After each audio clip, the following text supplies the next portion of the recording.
नमस्कार विद्यार्थी मित्रांनो. आज आपण एक पोस्टबद्दल माहिती पाहणार आहोत.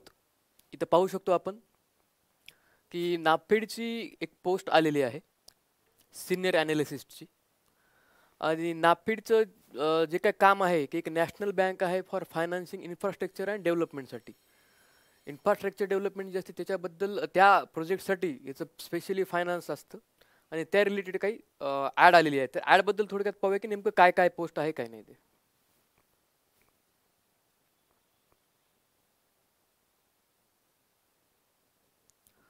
मित्रांनो, पदाचं नाव बघा,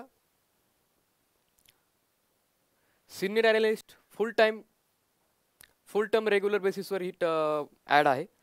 याच्या आधी पण एक ॲड आली होती, पण त्याच्यामध्ये काही कॉन्ट्रॅक्ट बेसिसवर होते पदं. आणि दोन पदं होते त्याच्यामध्ये पण, असं ज्युनियर असोसिएट आणि सिनियर ॲनालिस्ट म्हणून. पण त्यातले काही पदं हे कॉन्ट्रॅक्ट बेसिसवर होते.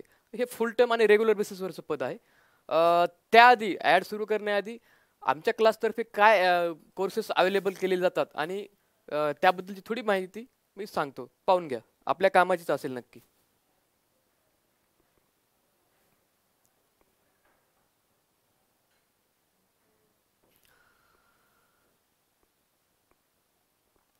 बँकिंग आणि इतर कोर्सेससाठीची एक ऑनलाईन बॅच सध्या सुरू झालेली आहे.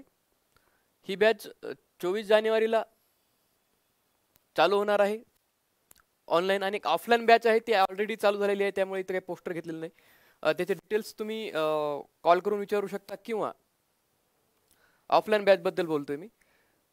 या नंबरवर कॉल करून तुम्ही विचारू शकता डिटेल्स ऑफलाईन बॅचबद्दलचे.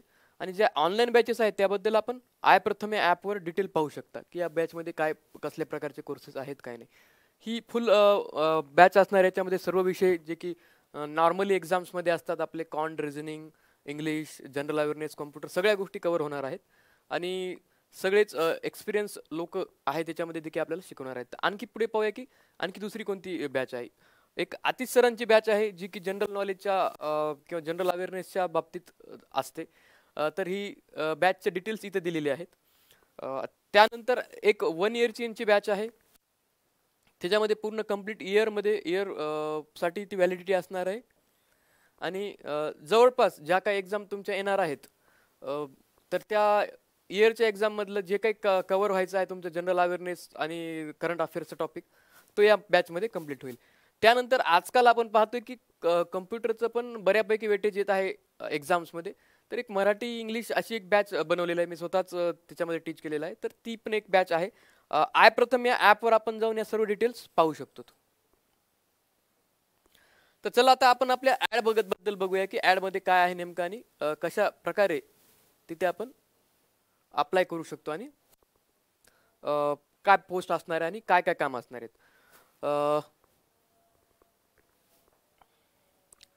इम्पॉर्टंट डेट पाहूया आपण सध्या. सगळ्यात आधी की आपल्या इम्पॉर्टंट डेट काय आहेत. सगळ्यात पहिली देत आहे 13/1/2024 की ज्या ज्या टाईमला आपलं ॲप्लिकेशन स्टार्ट होणार आहे. त्यानंतर दुसरी डेट आहे 2/2/2024 ज्याची की लास्ट डेट आहे फॉर अप्लाईंग. मित्रांनो, या पोस्टचं किंवा या काही रिक्रुटमेंटची एक वैशिष्ट्य म्हणजे फक्त इंटरव्ह्यू बेसिसवरच होणार आहे सध्या तरी. त्यांना जे काय ॲडव्हर्टाईजमध्ये सांगितलेलं आहे तर ते इंटरव्ह्यू बेसिसवरच सगळ्या गोष्टी होणार आहेत. ओके. काही महत्त्वाच्या वेबसाईट आहेत त्याआधी पाहून घेऊ आपण. ही आपली एक महत्त्वाची वेबसाईट आहे. झूम करतो म्हणजे क्लिअर दिसेल थोडंसं.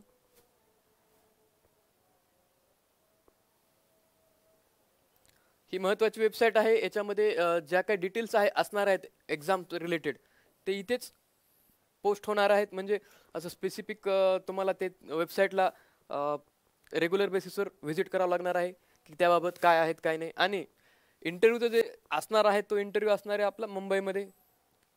स्पेसिफिक लिहिलेलं आहे की मुंबईमध्येच इंटरव्ह्यू होणार आहे फक्त. तर या गोष्टींची नोट करून घ्या की कुठे इंटरव्ह्यू होणार आहे, काय होणार आहे ते.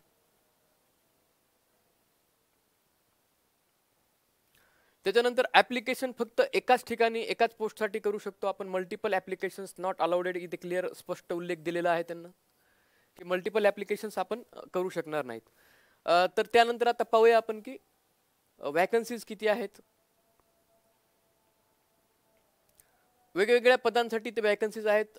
HR पासून administration, legal, risk management, compliance, accounts, company secretary, economist आणि त्याची सिलेक्शन प्रोसिजर सांगितलेली मित्रांनो. हे पाकी आपल्याला इथे फक्त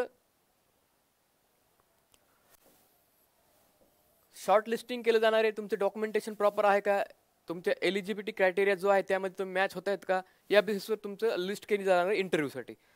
फक्त इंटरव्ह्यू होईल आणि इन केस जर काय ॲप्लिकेशन खूप जास्त असतील तरच तिथे एक्झाम काही कंडक्ट करू शकतात. म्हणजे जनरली त्यांनी तसा उल्लेख केलेला आहे की large number of application receive झाले तर बँक डिसाईड करू शकते की काही रिक्रुटमेंट प्रोसेसमध्ये काही चेंज करायचं आहे का.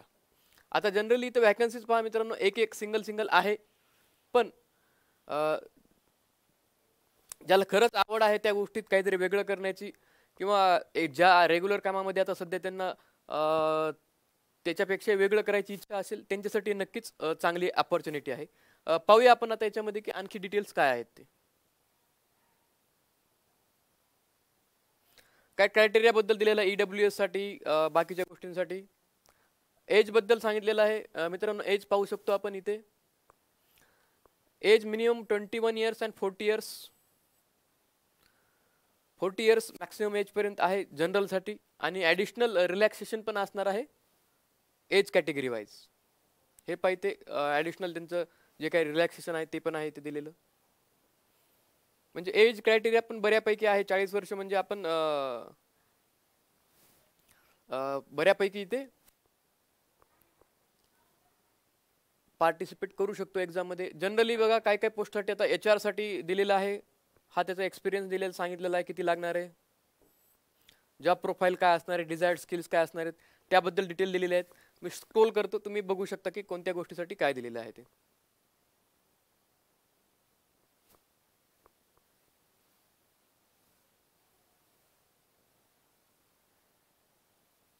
चार वर्ष मिनिमम 4-2 असा क्रायटेरिया आहे इथे.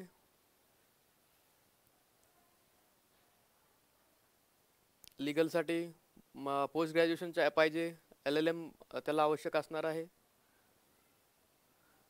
ऑडिटसाठी पण आहे, अकाउंट्स डिपार्टमेंटला आहे, कंपनी सेक्रेटरी. ह्या काही पोस्ट वाईज त्यांच्या रिक्वायरमेंट होत्या की काय काय लागणार आहे आणि काय काय नाही ते.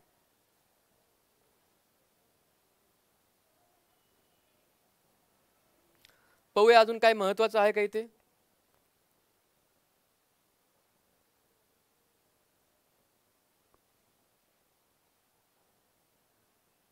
प्रोसिजर आहेत मित्रांनो खाली फक्त.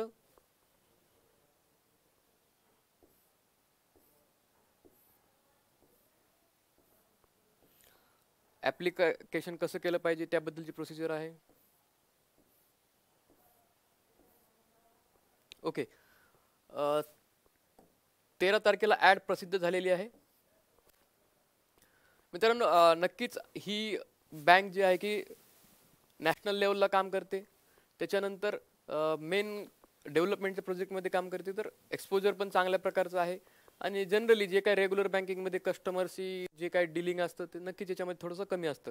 जॉब कम्पॅरेटिव्हली बँक जरी असेल तरी हा थोडासा चांगल्या प्रकारचा आहे. रेग्युलर बँकेत जे काही कस्टमरची गर्दी वगैरे त्या प्रकारचा जॉब इथे नसणारच आहे नक्कीच. आणि पोस्ट पण एक्सपिरियन्सवाले आहेत, तर त्यांची जी काय डिजिग्नेशन असेल नंतर ज्या पोस्ट करणार आहेत तर ते मोठ्या लेवलचं एक पोस्ट असणार आहे त्यांची प्लेसमेंट. तर थोडक्यात ही माहिती होती या पोस्टबद्दल सिनियर ॲनालिस्टसाठी. तर आपण अधिक माहितीसाठी आमच्या चॅनलला फॉलो करा, आणि जे काय iPratham ॲप आहे आमचं त्यावर तुम्ही बाकीच्या गोष्टी पाहू शकता. चला तोपर्यंत धन्यवाद.